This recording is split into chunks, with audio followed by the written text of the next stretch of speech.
চট্টগ্রামের মিরসরাই উপজেলার রূপসী ঝর্ণায় অতিবৃষ্টির কারণে আটকে পড়া ঢাকা থেকে ঘুরতে আসা ৮ জন শিক্ষার্থীকে উদ্ধার করেছে ফায়ার সার্ভিস ও পুলিশ।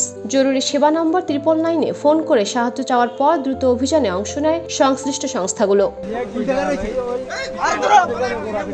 জানা যায়, ঢাকা কলেজ, ওয়ার্ল্ড ইউনিভার্সিটি ও আর্মি ইউনিভার্সিটির ৮ জন ছাত্র সীতাকুণ্ডের বড় দারোগাহাট হয়ে ট্রাকিং করে রূপসী ঝর্ণায় ঘুরতে যান, কিন্তু ফেরার পথে টানা বর্ষণে পাহাড়ি ঝিরিপথ পানিতে পূর্ণ হয়ে তীব্র স্রোতে নদীতে রূপ নেয়, যার কারণে তারা আটকে পড়েন। তাদের মধ্যে 4 জন সাঁতার জানলেও ওই পরিস্থিতিতে কারো পক্ষেই ফিরে আসা সম্ভব হচ্ছিল না।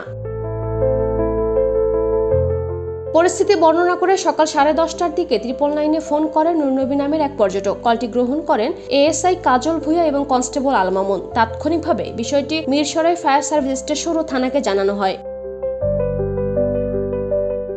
পরে ঘটনাস্থলের দিকে রওনা হয় ফায়ার সার্ভিসের একটি উদ্ধারকারী দল, অ্যাম্বুলেন্স সহ এবং মিরসরাই থানার একটি পুলিশ টিম। প্রচন্ড বৃষ্টির মধ্যে দীর্ঘ হাঁটা পথ অতিক্রম করে তারা ঘটনাস্থলে পৌঁছায়। এরপর দড়ি ব্যবহার করে তীব্র স্রোতের মধ্যে আটকে পড়া 8 জন পর্যটককে একে একে নিরাপদে পার করে আনা হয়।